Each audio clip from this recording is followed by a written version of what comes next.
నచ్చినట్టు ఉండడాన్ని నేను ఫ్రీడమ్ లెక్క భావిస్తాను.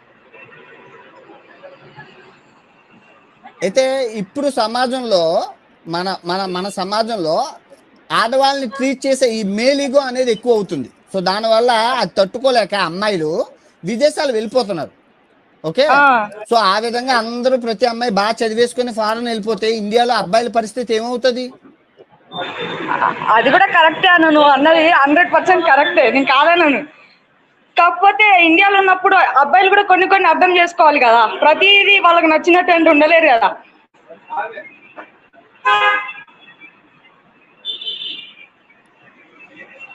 మనకు నచ్చినట్టు బతకడమే. అమ్మాయిని ఒక అమ్మాయిని అర్థం చేసుకుంటేనే అబ్బాయి అనేటోడు ఉంటాడు.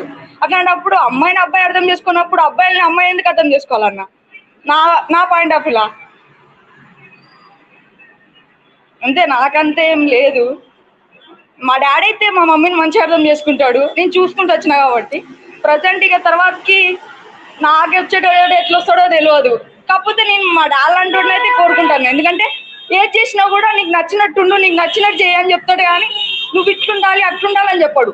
డాడీ నీకు ఎవరైనా బయట పోతే ఇట్లా అన్నారు అనుకో, నువ్వు వాళ్ళకి నచ్చినట్టు బతకకు, నీకు నచ్చినట్టు బతుకు అని చెప్తాడు. థ్యాంక్స్ అన్న. మీ డాడీకి పర్టికులర్ గా హాయ్ చెప్పానని చెప్పు. ఓకే, థ్యాంక్ యూ అన్న. మరి అడిగే